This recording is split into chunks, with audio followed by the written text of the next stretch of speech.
Hello, ladies and gentlemen. This is Mr. Cunningham. Welcome to my home.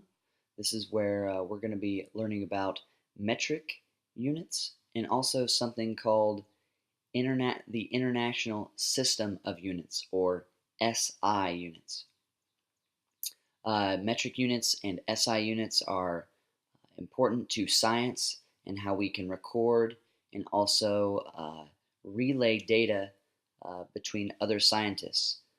Scientists all over the world use metric and SI units in order to be able to communicate back and forth. Um, in a way, numbers are kind of a language, and really in the United States, we are using the English system, which is a different numbers language than the rest of the world. The rest of the world uses metric uh, units, and we use English units. So it's going to be important in our class that we use metric units. So what we're going to do today is kind of look at how metric units are set up, and really I think you'll find that it's actually not too bad once you start learning how to use these metric units. So let's take a look at them. So let's take a look at these metric units and how we can, I guess, interpret them. So previously I talked about SI units and metric units. But what I kind of want to do is set your mind at ease and kind of tell you that really they're the same thing. We can use them pretty much interchangeably. If I say make sure you use SI units or make sure you use metric units, I'm really saying the same thing. So SI, metric are the same. And now, I know I might be stressing your brain a little bit, but I'm going to ask you to think back to math class, and there's a specific system that we use to represent numbers with the power of 10. And if you remember, that was scientific notation. So let's kind of take a little review here of what scientific notation is. So here we have a simple problem, 10 times 10. And we know that 10 times 10 equals 100. However, if we wanted to, we could represent 100, or 10 times 10, as 1 times 10 to the second power. So 10 times 10 equals 100, and 1 times 10 to the second equals 100. So that's an easy one, and you're probably thinking, well, why do I need to use that? That doesn't save me any time. It actually seems a little bit harder. Well, if we go to bigger problems, like in these examples, now you can see where scientific notation is very helpful. So in the first one, we have, it looks like, 12 million. Okay, so instead of writing out all those zeros, remember in scientific notation, if we're changing a number into scientific notation, we start where the decimal point is. And at 12 million, the decimal point is at the end.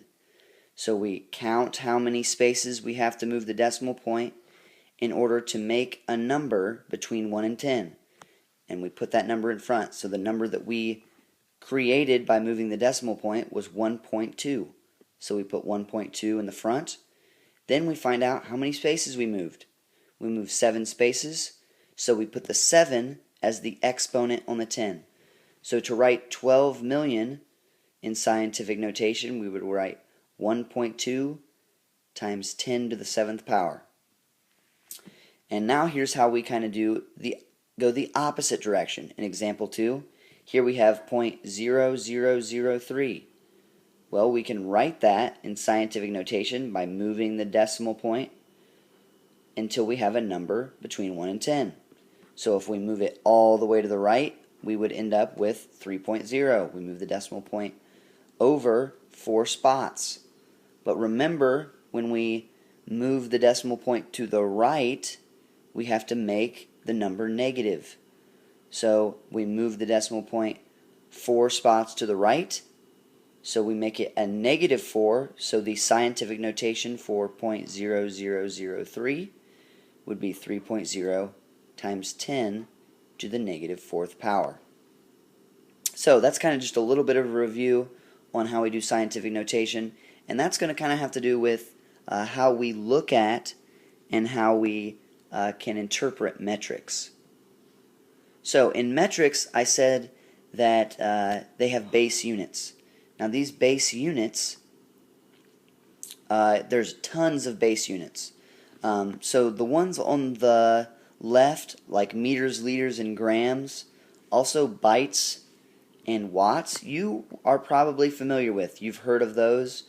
You've heard of bytes. That's like when you're trying to download something. It takes so many megabytes or gigabytes. You've heard of these base units. Watts are a unit of power. So when you use electricity, you're usually using watts. Also, you have joules. Joules are something that we use to measure energy. So these are some base units. These aren't all of them. These are some base units that we will probably be using in our class. So I said that we had prefixes. So these are some common prefixes that are used in SI units or in metric units. So we have from the bottom, or I guess starting from the middle, we have our base unit. So one of those base units could be meters. Okay, so you've heard of millimeters.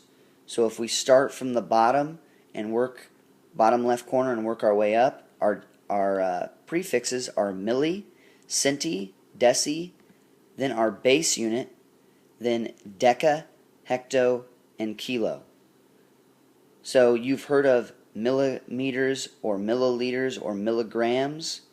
Okay, so those are all based on these prefixes. So you'll see these the yellow arrows. What that is saying is the base unit can change. Okay, the base unit could be liters, the base unit could be meters, or it could be grams.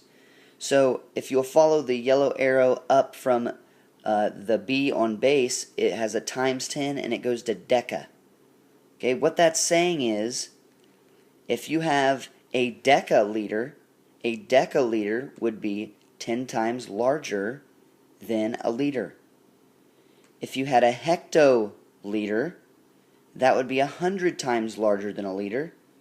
And if you had a kiloliter, that would be 1,000 times greater than a liter. Okay, sometimes you might have heard someone say that they have a kilogram, or maybe in the if you watch any movies where they're talking about drugs or something like that, they might say that they have a kilo. Okay, a kilo is a kilogram. Okay, so a kilogram is 1,000 times larger than a gram.